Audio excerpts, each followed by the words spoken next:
বন্ধুরা আমরা এখন বানাবো চায়নার জলে ভ্যারাডিস নুডলস, মানে অনেক কিছু দিয়ে নুডলস বানানো। তো আপনারা ভাবছেন আমি কি করতেছি, আমি একটা পেঁয়াজ পেঁয়াজ তুলে নিতেছি। পেঁয়াজ পেঁয়াজ তুলে নেওয়ার পর পেঁয়াজ ফেলে ভালো করে ধুয়ে নিয়েছি, দিনের পর কাটে নিতেছি। কাটানোর পর একটা পাত্র আগে দিয়েছি, দেওয়ার পর পেঁয়াজ দিয়ে দিয়েছি।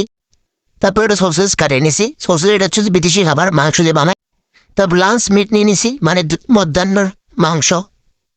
এটা একটা বিদেশি খাবার।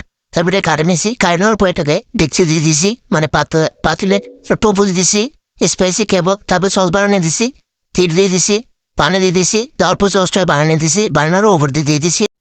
তারপর বন স্যুপ দিয়ে দিয়েছি, নুডলস দিয়ে দিচ্ছি। তারপর উপর দিয়ে একটা বাটাও দিয়ে দিয়েছি। তারপর চুলো জ্বালাই দিয়েছি, তারপর উপর দিয়ে তেল দিয়ে দিয়েছি। তেল দিয়ে দিয়েছি, হয়ে গেছে আমাদের রান্না। দেখুন বন্ধুরা, এটাকে বলে চায়নার ভ্যারাইটিস রান্না, মানে ভ্যারাইটিস নুডলস একসাথে সবকিছু দিয়ে রান্না করা। What is the meaning? ধন্যবাদ আফা। বন্ধুরা এখন বানাবো স্ট্রবেরি দিয়ে কাবা আইসক্রিম, সাথে ক্রিম কেক। তো বন্ধুরা একটা গ্লাসের মধ্যে 3-4টা স্ট্রবেরি নিয়েছি, নেওয়ার পর একটা দিয়ে ভালো করে জ্বালিয়ে দিয়ে এগুলো পাঙ্কে দিয়েছি। তারপর স্ট্রবেরি জ্যাম দিয়ে দিয়েছি, বিস্কুট গোলা দিয়ে দিয়েছি, ইয়োগার্ট দিয়ে দিয়েছি। তারপর ফ্রিজ থেকে আরো কিছু স্ট্রবেরি বাইর করে নিয়েছি, দেওয়ার পর ব্লেন্ডার দিয়ে তারপর বুতে এসে দুধ দিয়েছি, মানে কন্ডেন্স মিল্ক। তারপর তরল দুধ দিয়ে দিয়েছি, তারপর ব্লেন্ডার করে নিয়েছি।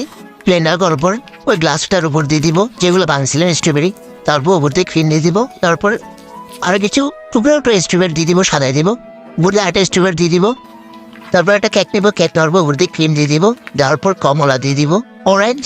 তারপর ব্লুবেরি দিয়ে দিব, ফল। হয়ে গেছে আমাদের স্ট্রবেরি কাবা আইসক্রিম সাথে ক্রিম কেক। বন্ধুরা আমি ভিডিওটা ভালো লাগলে লাইক সাবস্ক্রাইব করে ভালো থাকবেন। পরের ভিডিও দেখা হবে, ঠিক আছে নি? ধন্যবাদ।